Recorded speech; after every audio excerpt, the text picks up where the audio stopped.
My brothers and sisters, welcome to our first week of our Advent Bible study. This week, our focus will be on the promise of a Savior, God's covenant of faithfulness. Advent invites us into a season of waiting, but not passive waiting, church. It is a season of expectation, of longing, and preparation for the God who comes to save. Before we meet John the Baptist in the wilderness or hear Isaiah speak of a great light, we must return to the very beginning of the story.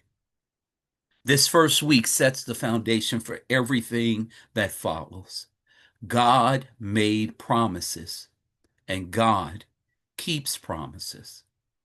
See, from Eden to Abraham to David, God established a covenantal pattern, showing us that hope is not rooted in what we see today, but in what God has sworn to do. And as we begin this journey, we trace the thread of divine faithfulness woven through generations.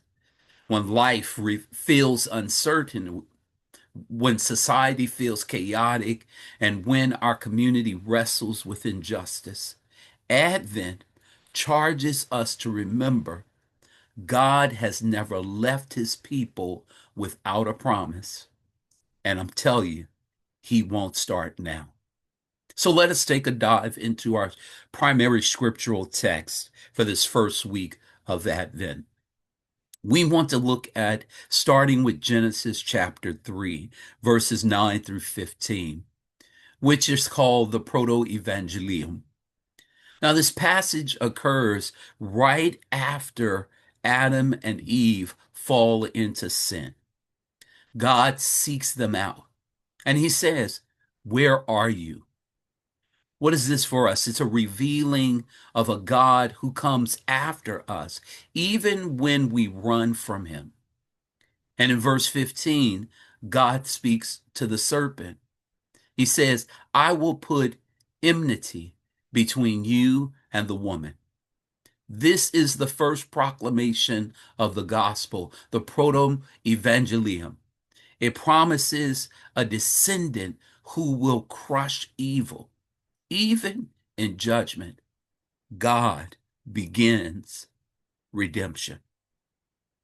If we look at Genesis chapter 12, verses 1 through 3, we have a promise that's made to Abraham.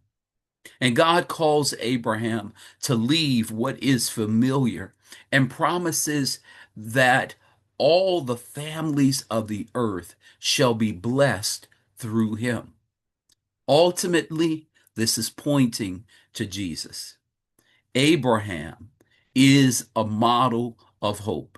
Abraham is stepping forward without knowing what the outcome may be. And our third scriptural passage to simply reflect on a little bit is from 2 Samuel chapter 7, verses 8 through 16.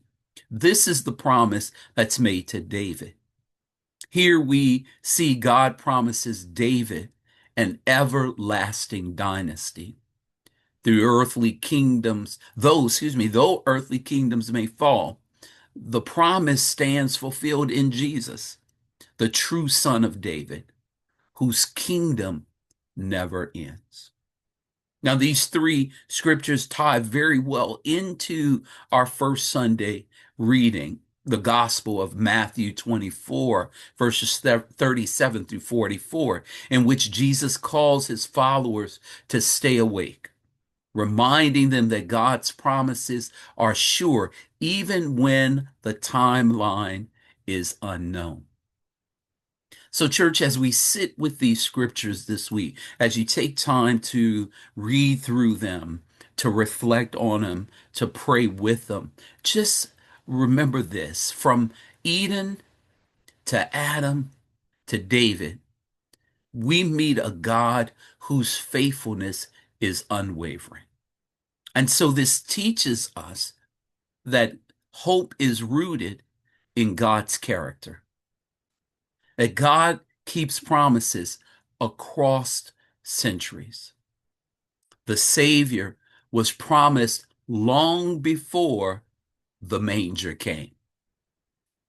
Our own historical story as African Americans mirrors this truth that hope passed down through generations despite the suffering. So Advent begins by reminding us to remember God's long history of keeping his word. So, my brothers and sisters, let me offer just a few questions for you to sit with also. Where have you seen God keep a long-term promise in your life? How does God's covenant faithfulness give you strength for today? Where are you being called to stay awake?